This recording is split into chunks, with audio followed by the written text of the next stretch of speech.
بسم اللہ الرحمن الرحیم۔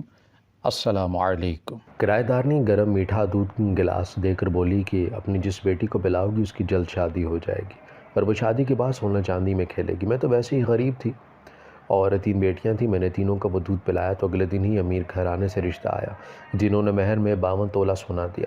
میں بہت خوش تھی جب ایک دن اچانک بیٹی کی یاد ستانے لگی، پر اس کے سسرال گئی تو باہر بیٹھا فقیر چیخنے لگا اور بولا کہ اندر مت جانا، یہاں یہ جنات کا گھر ہے۔ میں اسے پاگل کہتی جیسے ہی اندر گئی تو سانسیں اٹک گئیں کہ ہر طرف میرا نام نمرہ ہے، میرا تعلق شیخ پورہ سے ہے۔ میں بیوہ تھی، 3 بچوں کا پیٹ پالنے کے لیے محنت مزدوری کرتی، لیکن جیسے جیسے بچیاں بڑی ہو رہی تھی مجھے فکر ہونے لگی۔ وقت تیزی سے گزر رہا تھا، زندگی بہت مشکل ہو جاتی ہے جب آپ سر پر نہ ہو، جب اپنے بھی ساتھ چھوڑ دیں، کوئی سہارا دینے والا نہ ہو اور بچوں کو تنہا پالنا پڑے۔ میری ایک پڑوسن تھی جو کہتی کہ تم اپنی ماں کو اپنے پاس بلا لو، حالات اچھے نہیں ہیں اور گھر پر تمہاری بیٹیوں کے پاس رہے گی۔ میں نے کہا کہ میری ماں بیچاری کیا کرے، بھابھی انہیں کہیں نکلنے نہیں دیا کرتی اور میرے پاس میری اماں جان کا آنا جانا انہیں گوارا نہیں ہے، اور میں بھی اپنی ماں پر کوئی بوجھ نہیں ڈالنا چاہتی کہ میری وجہ سے میری ماں کو میری بھابھیوں سے باتیں سننا پڑے۔ بچیاں بڑی ہو رہی تھی اور میری چھوٹی بیٹی کو ہر وقت بخار رہتا، کئی بار دوائی دی لیکن اس کو فرق نہیں پڑا اور نہ وہ بخار کو محسوس کرتی تھی۔ میں نے اپنی پڑوسن سے کہا کہ میرے لیے کوئی بہتر کام ملے تو مجھے ضرور بتائیے گا۔ وہ کہنے لگی کہ ہاں ضرور کچھ کرتی ہوں، لیکن تم اپنے طور پر بھی کوشش کرتی رہنا، میرے آسرے پر نہ بیٹھی رہنا۔ میرے بھائی کے حالات بھی اچھے نہیں تھے جو میں اپنے 3 بچوں کا بوجھ بھی اپنے بھائیوں پر ڈال دوں۔ میرے والدین خود اتنے پڑھے لکھے نہیں تھے، نہ انہوں نے ہمیں اتنا پڑھایا کہ اپنے پاؤں پر خود کھڑی ہو سکتی۔ اب جب زندگی کی آنکھوں میں آنکھیں ڈال کر دیکھنے کا وقت آیا ہے تو اپنی نظریں ہی شرمندگی سے جھکی ہوئی ہیں۔ جب کوئی قابلیت ہی نہیں تو ان مشکل حالات کا مقابلہ کیسے کروں؟ یہ وقت بہت مشکل تھا، کوئی رستہ دکھائی نہیں دے رہا تھا۔ اب حالات اتنے خراب ہو چکے تھے کہ بچوں کا اسکول پڑھانا بھی مشکل ہو چکا ہے اور ایک بیوہ عورت کا اس دور میں اکیلے رہنا بہت مشکل ہے۔ پھر میں نے کچھ سوچا اور اپنے بچوں کو لے کر اپنے بھائیوں کے پاس چلے گئی۔ بھائی تو خوش تھے لیکن بھابھیوں نے تو میرے سلام کا جواب بھی نہیں دیا تھا۔ میں پھر اپنی بچیوں کو لے کر وہیں رہنے لگی۔ پھر ایک دن مزدوری کر کے گھر آئی تو میری چھوٹی بیٹی صحن میں بیٹھی رو رہی تھی اور میری بھابھی سامنے کھانا بنا رہی تھی اور دوسری بھابھی چارپائی پہ بیٹھی سلائی مشین پر سلائی کڑھائی میں مصروف تھی۔ میں نے اپنی بڑی بھابھی سے کہا کہ بھابھی میری بچی کتنا رو رہی ہے، آپ کسی بچے سے کہہ دیتی اس کو اٹھا لیتے۔ بھابھی نے کہا کہ نمرہ تمہیں یہاں کوئی بچہ دکھائی دے رہا ہے؟ سب پڑھنے گئے ہوئے ہیں اور میں گھر کے کام کروں یا تمہارے بچے سنبھالو؟ تم تو گھر سے نکلتی ہو اور شام کے گھر لوٹا کرتی ہو۔ میں نے کہا کہ اماں کہاں ہیں؟ بھابھی نے کہا کہ وہ اوپر چھت والے کمرے میں نماز پڑھ رہی ہیں۔ میں نے اپنی بیٹی کو گود میں اٹھایا اور سیڑھیاں چڑھنے لگی۔ جب چھوٹی بھابھی نے کہا کہ لگتا ہے کہ ہماری شکایت لگانے جا رہی ہو، بڑی بھابھی نے کہا کہ کر لے جو کر سکتی ہے، ویسے بھی ان کا ہمیں ڈر نہیں ہے، جو دل چاہے گا ہم وہی کریں گے۔ بھابھیوں کی باتیں سنتی ہوئی اماں کے کمرے میں چلے گی جو جائے نماز پر بیٹھی تسبیح کر رہی تھی۔ میں نے کہا کہ اماں کیا اس گھر میں میرے بچوں کی کوئی عزت نہیں؟ اتنی دیر سے میری بیٹی رو رہی تھی لیکن کسی نے اسے دیکھنا بھی گوارا نہیں کیا۔ اگر میں گھر پر نہ ہوں تو بچوں کا کیا بنے گا؟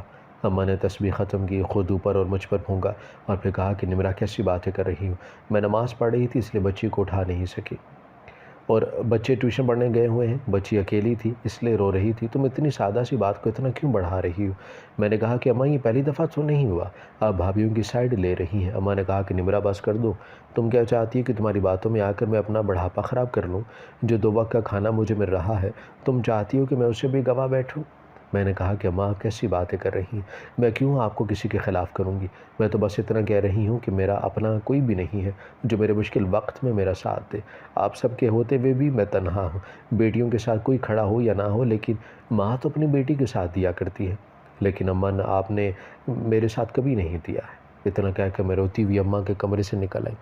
جب سے میں بیوہ ہوئی تھی زمین مجھ پر تنگ ہو چکی تھی۔ کسی نے صحیح کہا کہ غربت خود ایک بہت بڑا عذاب ہے۔ میں نم آنکھوں کو صاف کرتی ہوئی اپنے کمرے کی طرف جا رہی تھی جب میری بھابھی نے کہا کہ نمرہ لگا لی شکایت ہماری، پھر کیا ہوا؟ لیکن میں نے کوئی جواب نہیں دیا اور اپنے کمرے میں چلی گئی۔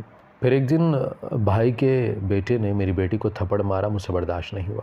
اس سے پہلے کہ میں بھائی کے بیٹے کو تھپڑ مارتی بھابھی دوڑتی ہوئی آئی اور میرا ہاتھ پکڑ لیا اور کہا کہ کچھ بھی کرنے سے پہلے اتنا سچ جان لیا کرو کہ تمہاری بیٹی نے میرے بیٹے کے پیسے چوری کیے ہیں۔ میں نے کہا کہ نہیں یہ جھوٹ ہے، میری بیٹی ایسی نہیں ہے، میں نے اپنی بیٹیوں کی تربیت ایسی نہیں کی۔ بھابھی نے کہا کہ واہ بھائی واہ، تمہاری بیٹی ہے اس لیے اس بات پر اعتبار کر لیں۔ میں نے اپنی بیٹی سے کہا کہ تم بتاؤ کیا ہوا تھا؟ میری بیٹی نے کہا کہ اماں میں پڑھ رہی تھی، میرے پاس شارپنر نہیں تھا۔ میں نے ماموں کے بیٹے کے بیگ سے شارپنر نکالا، لیکن انہوں نے پیسے میرے ہاتھ پر رکھے اور مجھ پر چوری کا الزام لگا دیا۔ میں نے بھابھی سے کہا کہ سن لے بھابھی، میں نے کہا تھا نا کہ میری بیٹی چوری نہیں کر سکتی۔ بھابھی نے کہا کہ تو تم ہمیں یہ کہہ رہی ہو کہ ہم جھوٹے ہیں، ہم نے اپنے بچوں کی تربیت اچھی نہیں کی۔ میں نے کہا کہ بھابھی میرا یہ مطلب نہیں تھا، آپ غلط سمجھ رہی ہیں۔ بھابھی نے کہا کہ نمرا برا نہ ماننا، جن بچوں کے باپ سر پر نہ ہوں ویسی ہی حرکتیں کرتے ہیں، تمہیں ان پر نظر رکھنی چاہیے۔ میں سر جھکائے اپنی بڑی بیٹی کو لے کر کمرے میں آنے لگی، جب بھابھی نے کہا کہ نمرا اپنی بیٹیوں کو اچھی طرح سمجھا دو، آگے سے ایسی کوئی بات ہوئی تو ہم سے برا کوئی نہیں ہوگا۔ میں کمرے میں آگئی، میری بیٹی نے کہا کہ اماں میں جھوٹ نہیں بول رہی، میں نے چوری نہیں کی۔ میری چھوٹی بیٹی نے کہا کہ اماں ہمیں یہاں نہیں رہنا، آپ ہمیں یہاں سے کہیں لے کر چلیں، یہاں کسی کو ہماری پرواہ نہیں ہے۔ میں نے اپنی بیٹی کو خود سے لگا لیا اور کہا کہ میرے بچوں فکر نہ کرو، جلد ہی میں کچھ کرتی ہوں، اللہ پر بھروسہ رکھو، وہ ضرور کوئی نہ کوئی راستہ دکھائے گا۔ ہمارا معاشرہ بھی بہت بے رحم ہے، جو اتنا دکھی ہو اسے اور بھی زیادہ رلاتا ہے۔ میرے پاس میری بیٹیوں کے سوا اور تھا ہی کیا؟ بن باپ کے بچوں کو ہر وقت یہ احساس دلانا ضروری ہے کہ ان کا باپ اس دنیا میں نہیں ہے۔ اگلے دن میں نے بیٹیوں کو اسکول میں بھیجا اور چھوٹی بچی کو ساتھ لے کر کام پر جانے لگی، جب بھائی کی آواز پر رک گئی۔ انہوں نے کہا کہ نمرا صبح صبح کہاں جا رہی ہو؟ میں نے کہا کہ بھائی کام پر جا رہی ہوں۔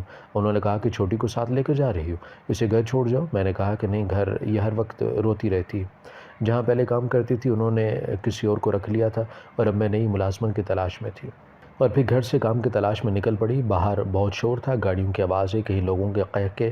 پھر میں ہاسپٹل میں کام کا پتہ کرنے لگی، لیکن کام نہ ملا۔ اسی طرح گھر واپس پیدل چل کر جا رہی تھی، میری ٹانگیں تھک چکی تھیں، میری بیٹی کو پیاس لگی ہوئی تھی۔ راستے سے گزرتے ہوئے مجھے ایک جگہ نظر آئی، وہ اینٹوں کا بھٹا تھا، اس کے نزدیک درخت کے نیچے چارپائی پڑی تھی جس پر دو آدمی بیٹھے تھے، ان کے پاس میز پر پانی پڑا تھا۔ میں نے کہا کہ بھائی ایک گلاس پانی ملے گا؟ انہوں نے پانی دے دیا۔ وہ دونوں ایک دوسرے سے باتیں کر رہے تھے، انہیں ایک آدمی چاہیے جو کل تک کام کروا دے، ہم نے ایک ہفتے کے اندر اندر یہ آرڈر تیار کرنا ہے۔ یہ سنتے ہی میں نے کہا کہ بھائی صاحب اگر آپ کو ملازم کی ضرورت ہے مجھے رکھ لیں، مجھے کام کی بہت ضرورت ہے۔ انہوں نے پہلے ایک دوسرے کی طرف دیکھا، پھر انہوں نے کہا کہ جی بہن، ہمیں اینٹیں بنانے کے لیے ملازم کی ضرورت ہے جو ہر وقت مزدوروں کے ساتھ کام کرے اور آرڈر مکمل کروائے۔ میں نے کہا کہ ٹھیک ہے۔ انہوں نے کہا کہ تم نے پہلے یہ کام کیا ہے؟ میں نے کہا کہ میں بیوہ ہوں، جیسا کہیں گے میں ویسا کروں گی۔ انہوں نے کہا کہ یہاں رہ لو گی؟ میں نے کہا کہ مجھے منظور ہے، مجھ جیسے غریب کو تو پیسوں سے غرض تھا۔ میں اللہ تعالیٰ کا شکر ادا کرتی جس نے میرے رہنے اور کام کرنے کا وسیلہ بنا دیا۔ بھائی نہیں چاہتے تھے کہ میں تنہا یہاں رہوں، لیکن بھابھیوں نے کہا کہ جاتی ہے تو جانے دو، پہلے ہی گھر میں جگہ کم ہے، اور پھر میں اپنی بیٹیوں کو لے کر کام والی جگہ پر آ گئی۔ یہاں رہنے کے لیے کمرے پر مشتمل گھر کرائے پر لیا تھا۔ میں خوش تھی، چلو کسی کی بات تو سننی نہیں پڑے گی۔ میں بچوں کو اسکول بھیجتی تاکہ وہ پڑھ لکھ جائیں اور کسی قابل ہو جائیں، کل کو ان کو میری ہر طرح کی در در کی ٹھوکریں نہ کھانی پڑ جائیں۔ اور چھوٹی بیٹی جو گھر آ کرتی تھی میں اسے سوتی ہوئی چھوڑ کر کام پر چلی جاتی، لیکن سب بہت مشکل تھا۔ گرمی میں تپتی دھوپ میں اینٹیں بنانا آسان نہیں تھا، لیکن میں اپنی بیٹیوں کی خاطر سب کر رہی تھی۔ کام کے بعد گھر گئی تو چھوٹی بیٹی کھانا کھا رہی تھی، میں حیران تھی، اس سے پوچھا کہ یہ کھانا کون دے کر گیا ہے؟ اس نے کچھ نہ کہا اور ہنسنے لگی۔ میں سمجھی شاید یہاں سے کوئی غریب دیکھ کر کھانا دے گیا ہوگا، لیکن اب یہ روز ہونے لگا تھا اور کھانا اتنا ہوتا تھا کہ ہم ماں بیٹیاں پیٹ بھر کر کھانا کھاتی۔ میں خوش بھی تھی کہ چلو کام سے آ کر کھانا نہیں بنانا پڑتا اور پیسے بھی بچ جاتے ہیں۔ میں کچھ اور سوچا ہی نہیں، بس یہی سوچتی رہی کہ کوئی اللہ کا نیک بندہ ہماری مدد کرتا ہے۔ پھر میری بیٹی 7 سال کی ہوئی تو اسے بھی اسکول داخل کروا دیا، لیکن میں نے ایک بات نوٹ کی تھی، جب سے چھوٹی اسکول جانے لگی تھی کھانا اس کے آنے جانے کے بعد آتا، اور کبھی کبھی مجھے اس کی آنکھیں سحر زدہ سی لگتی، میں ڈر جاتی، لیکن پھر اپنا وہم سمجھ کر جھٹک دیتی۔ پھر کھانے کے بارے میں سوچتی کہ شاید کھانا دینے والا جانتا تھا کہ بچیاں اس وقت گھر آتی ہیں، اس لیے کھانا تازہ پکا ہوا دے کر جاتا، یہ بھی اس کا احسان تھا، ورنہ اس خود غرضی کی دنیا میں کون کسی کا اتنا سوچتا ہے۔ پھر ایک دفعہ عید کے نزدیک آ رہے تھے اور میں بچیوں کے نئے نئے کپڑے خریدنے کا سوچ رہی تھی کہ ایک رات میری بڑی بیٹی خوشی سے میری طرف بھاگتی ہے اور کہا کہ اماں آپ نے تمہیں بتایا بھی نہیں اور اتنے خوبصورت کپڑے لے کر آئی ہیں ہمارے لیے۔ میں نے کہا کہ کون سے کپڑے؟ میری بیٹی نے کہا کہ اماں آپ ناٹک مت کریں، میرے ساتھ اندر آ کر خود دیکھ لیں، میں جانتی ہوں آپ مجھ سے مذاق کر رہی ہیں۔ جب میں اندر گئی تو میری بیٹیاں کپڑے خود سے لگا لگا کر خوشی سے میری طرف دیکھ رہی تھی۔ میں حیران تھی کہ کپڑے کہاں سے آئے اور اتنے مہنگے اور خوبصورت کپڑے، میں تو اتنے مہنگے اور خوبصورت کپڑے خرید بھی نہیں سکتی تھی۔ میں جو اپنی محنت سے کما رہی تھی اس سے تو بچوں کی تعلیم کا خرچ اور گھر کا کرایہ مشکل سے نکلتا تھا۔ پھر سوچا شاید اس خدا ترس انسان نے دیے ہوں جو کھانا دے کر جاتا ہے۔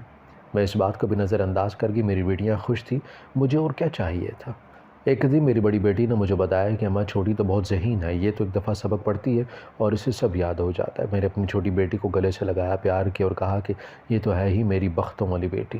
جب سے یہ میری زندگی میں آئی تھی، کام کا، روزی کا کوئی نہ کوئی وسیلہ بن ہی جاتا ہے۔ میں اپنی ساری بیٹیوں کو پیار کیا اور کہا کہ تم سب میرے آنگن کی تتلیاں ہو جن سے یہ گھر گھر لگتا ہے۔ پھر بچیاں پڑھنے چلی جاتی اور میں کام میں مصروف ہو جاتی۔ میں اپنے رب کا جتنا شکر ادا کرتی کم تھا، کیونکہ جب سے میں یہاں آئی تھی مجھے بہت سہولتیں ملی تھیں۔ کھانا بھی ایک وقت کا بہت اچھا ملتا تھا، بنا کسی کے آگے ہاتھ پھیلائے محنت کر کے جو پائی جوڑی اس سے گھر اچھا کر لیا میں نے۔ پہلے ایک کمرہ تھا، پھر دو، اور پھر آہستہ آہستہ ان دو کمروں کے اوپر ایک کمرہ اور ایک کچن بھی بنا لیا۔ پھر اوپر والا حصہ کرائے پر دے دیا۔ مجھے بہت سہولت ہو گئی تھی۔ ایک دن میری بیٹی کے سر پر چوٹ لگ گئی، میں بہت پریشان تھی، وہ درد سے رو رہی تھی۔ میں نے اسے بڑی بیٹی کے پاس بٹھایا اور کسی کو مدد کے لیے بلانے لگے، لیکن کوئی نہ ملا، سب کام سے گھر جا چکے تھے۔ اسی طرح واپس گھر آ گئی اور کیا دیکھتی ہوں کہ میری بیٹی جس کے سر پر چوٹ لگی تھی وہ سو رہی ہے اور اس کے سر پر پٹی بندھی ہے۔ میں نے دوسری دو بیٹیوں کو بلایا اور پوچھا کہ کس نے پٹی کا سامان اور کہاں سے آیا؟ انہوں نے کہا کہ اماں ہم تو تمہارے پیچھے ہی نکلی تھی، تمہیں بلانے جب واپس گئیں تو وہ سو رہی تھی اور پٹی بندھی ہوئی تھی۔ میں بیٹھ گئی اور سوچنے لگی کہ یہ سب کیا ہو رہا ہے؟ کون ہے جو میری خیر موجودگی میں یہ سب کر کے چلا جاتا ہے اور کبھی مجھے ملا بھی نہیں؟ میری پریشانی بڑھ گئی تھی۔ میری بیٹیاں جوان ہو رہی تھیں، مجھے ان کی شادی کی فکر رہنے لگی، لیکن کوئی رشتہ نہ آتا کہ یہ تو غریب ہے، یہ اپنی بیٹیوں کو کیا دیں گے؟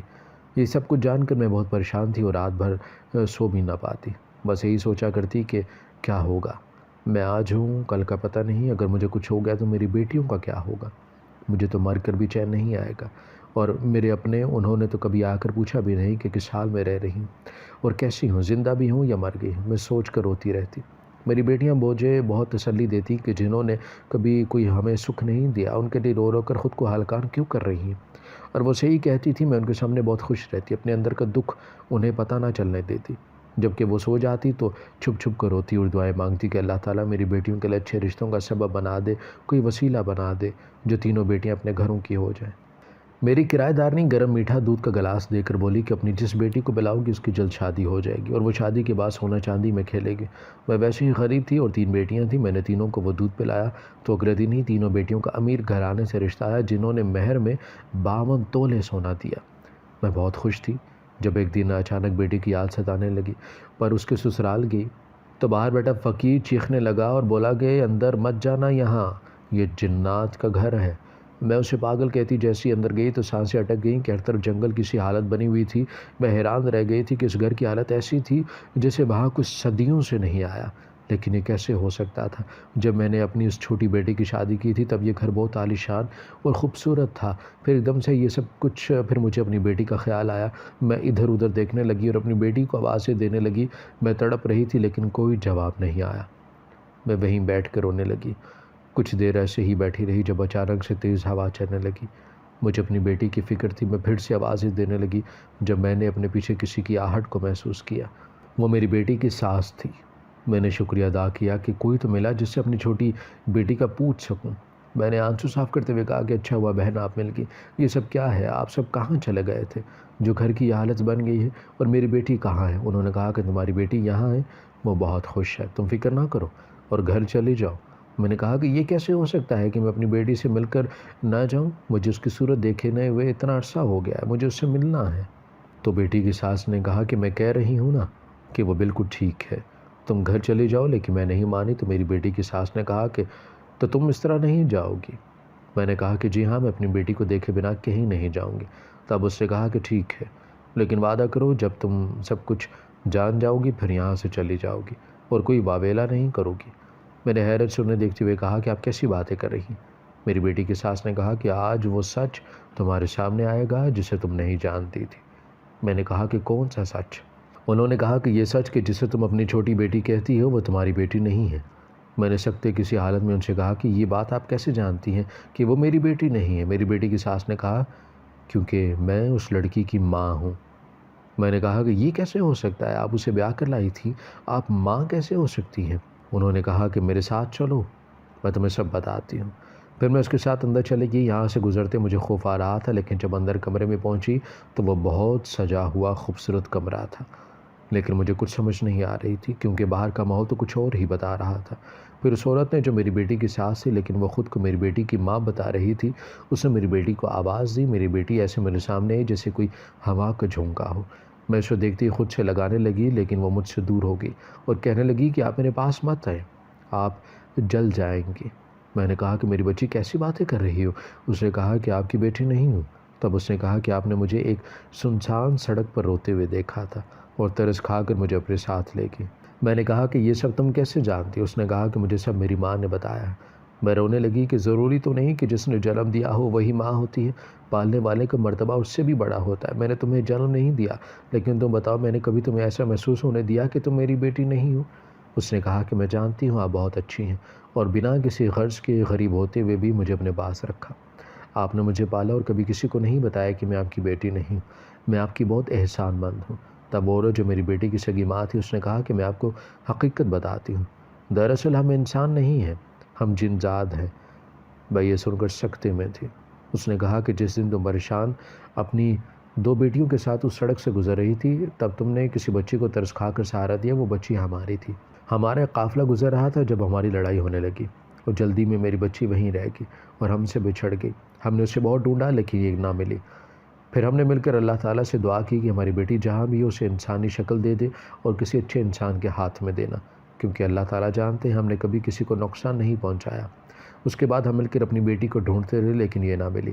اس سے پہلے کہ ہم امید چھوڑنے والے تھے کہ تم اپنی بیٹیوں کو لے کر اس جگہ پر رہنے لگی، مجھے یہ بات ہمارے گروہ سے پتہ چلی تھی۔ پھر میں اپنی بچی کو روز دیکھنے آتی اور کھانا بھی دے کر جاتی۔ تم بہت اچھی تھی جو میری بیٹی کا اتنا خیال رکھا، اسے پالا پوسا۔ میں نے کہا کہ اس کا مطلب وہ کھانا اور کپڑے آپ دے کر جاتی تھی، لیکن آپ سامنے کیوں نہیں آتی تھی؟ آپ تب بھی آ کر مجھے بتا سکتی تھیں اور اپنی بیٹی سے مل سکتی تھیں۔ پھر اس عورت نے جو حقیقت میں جن زادی تھی اس نے کہا کہ ہماری ایک رسم ہے کہ ہماری مخلوق کا کوئی بچہ جب کسی انسان کے پاس رہ جاتا ہے تو اسے تب تک نہیں مل سکتے، نہ لے جا سکتے جب تک اس کی شادی نہیں ہو جائے۔ انہوں نے کہا کہ جب تم نے گھر کرائے پر دیا تو میں صورت بدل کر تمہارے پاس کرائے پر رہنے لگی، اور پھر وہ گرم دودھ جس پر دم کیا ہوا تھا کہ جو میری بیٹی ہے وہ دودھ پیتی ہی مجھے نظر آ جائے گی، اور تب میں نے اپنی بیٹی کو پہچان لیا اور خود اس کا رشتہ لے کر آئی، اسے لے کر گئی۔ وہ سب جادو کا سحر تھا جو تمہیں دکھائی دیا، وہ آنکھوں کا دھوکہ تھا، لیکن ہم تمہارے بہت شکر گزار ہیں، اس لیے کہ ہم نے تمہاری دوسری 2 بیٹیوں کی شادی بہت اچھے گھروں میں کروا دی۔ یہ سب تمہاری اچھائی کا صلہ تھا۔ میں نے اپنی بیٹی سے جسے رستے سے اٹھایا تھا اس کی طرف پیار سے دیکھا اور کہا کہ تبھی میں جب تمہیں دیکھتی تھی تو ایک پل کو ڈر جایا کرتی تھی، لیکن میں پھر بھی تمہیں اپنی بیٹی سمجھتی ہوں اور تم مجھے اپنی ماں سمجھ کر ایک بار گلے سے لگا لو۔ میں وعدہ کرتی ہوں کہ اس کے بعد یہاں سے چلی جاؤں گی۔ اس نے میری طرف دیکھا اور کہا کہ میں آپ کو کبھی نہیں بھولوں گی، آپ کو جب بھی میری ضرورت ہو آپ مجھے یاد کیجیے گا، میں آپ سے ملنے چلی آؤں گی۔ اس کے بعد میں اپنے گھر آ گئی۔ باہر جو فقیر بیٹھا تھا وہ بھی جا چکا تھا۔ اس بات کو بہت عرصہ گزر گیا، میں نے یہ بات کسی کو نہیں بتائی، اس راز کو راز رکھا۔